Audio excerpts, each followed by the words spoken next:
Hello everyone, and welcome back to the channel. I am Brian. Hi guys, I am Emma. We are so happy to have you here today. Before we start today's topic, we have a quick message. If you find our channel helpful, please subscribe, like, and turn on the notification bell. Your support is our motivation to create. Thank you so much. Yes, thank you for being with us. So Brian, today we are talking about something very, very important. It is not about grammar. It is not about vocabulary. It is about your mindset. Exactly. Mindset is the way you think about something. Many beginners ask me, Brian, I start learning English, but I give up after 1 month. Why? Emma, do you hear this a lot? All the time. People get excited on day 1. They buy books, they download apps. But by day 30, they feel tired. They feel like English is too hard. So today, we want to talk about how do you adjust your mindset so you can learn English forever without giving up? Let's jump right in. Emma, what do you think is the biggest mistake beginners make in their minds? I think the biggest mistake is expecting perfection too fast. Beginners often think, I must speak like a native speaker in 3 months. Brian, is that realistic? No, absolutely not. That is a trap. If you think you will be perfect in 3 months, you will be disappointed. And when you are disappointed, you quit. You have to change your mindset. Learning English is not a sprint. It is a marathon. A marathon, not a sprint. I love that. A sprint is a short, fast race. A marathon is a long race. You need to pace yourself. You need to go slow and steady. Right, so my first question for you, Emma. How do beginners change this fast mindset? By setting micro goals. A micro goal is a very small, very easy goal. Instead of saying, I will study English for 2 hours today, you say, I will learn 1 new word today. Just 1 word? Is that enough? Yes, because 1 word is easy. You can do it on the bus. You can do it while drinking coffee.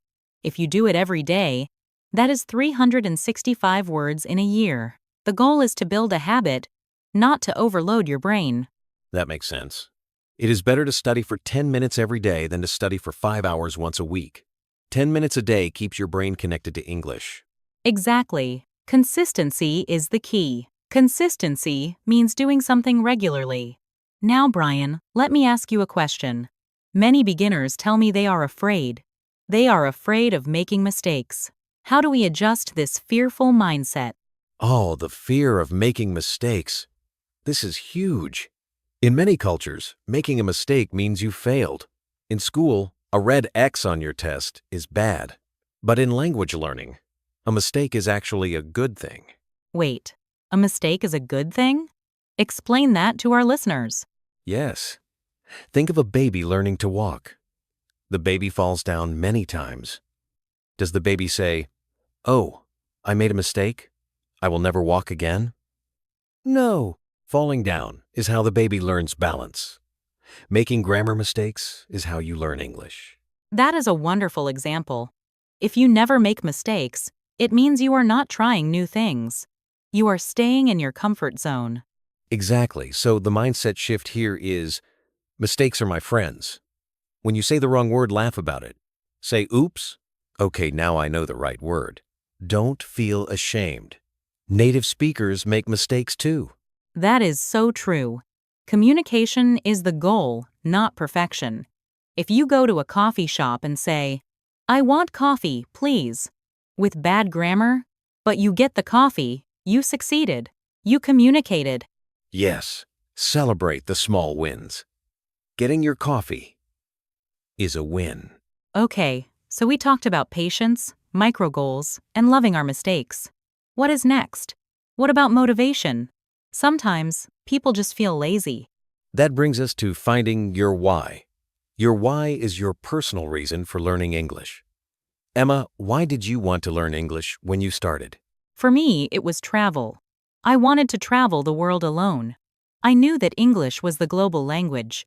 If I knew English, I could be safe and make friends anywhere. That was my why. See? That is a strong why. It is emotional. For some people, the why is a better job. For others, It is to understand American movies without subtitles. Right. If your reason is just because English is important, that is too boring.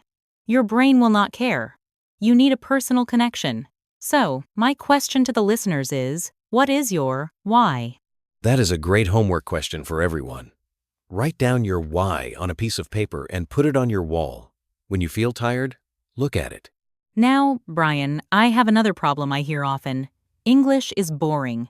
It is just textbooks and grammar rules. How do we fix this mindset? We need to make it fun. The mindset shift here is English is not a school subject. It is a tool for life. You don't need a textbook to learn English. Really? So what should beginners do instead of reading textbooks? Connect English to your hobbies. Emma, what do you like to do in your free time? I love cooking, and I love watching makeup tutorials on YouTube. Perfect. So, watch cooking videos in English. Watch makeup tutorials in English. You are learning the language through something you already love. That is smart, because then I am not studying. I am just enjoying my hobby, but in English. Exactly.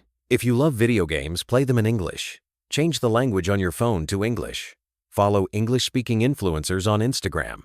Make English a part of your daily life. It is about immersion. Immersion means surrounding yourself with the language. Yes. And remember, it is okay to not understand everything. Just listen to the rhythm of the language. Another important mindset is about comparison. I see many beginners comparing themselves to others. They say, "My friend has better English than me." Ah, the comparison trap. This is dangerous. Emma, how do you deal with this? The only person you should compare yourself to is you from yesterday. Everyone has a different starting point. Maybe your friend lived in the US for a year. Maybe they have more free time. It does not matter. That is a great point. Look at your own progress. 3 months ago, you knew 10 words. Today, you know 100 words. You are winning.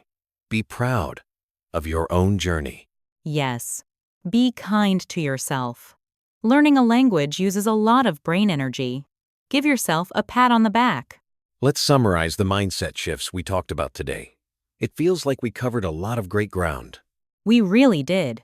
I think the biggest takeaway is that your attitude determines your altitude. If you believe it is possible, and you take it step by step, you will succeed. And remember, the journey never really ends.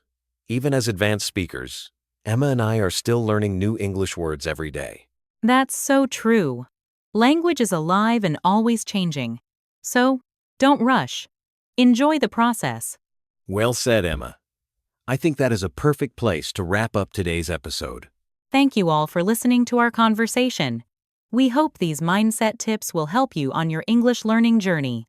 Keep going, keep smiling, and keep making those beautiful mistakes. See you next time.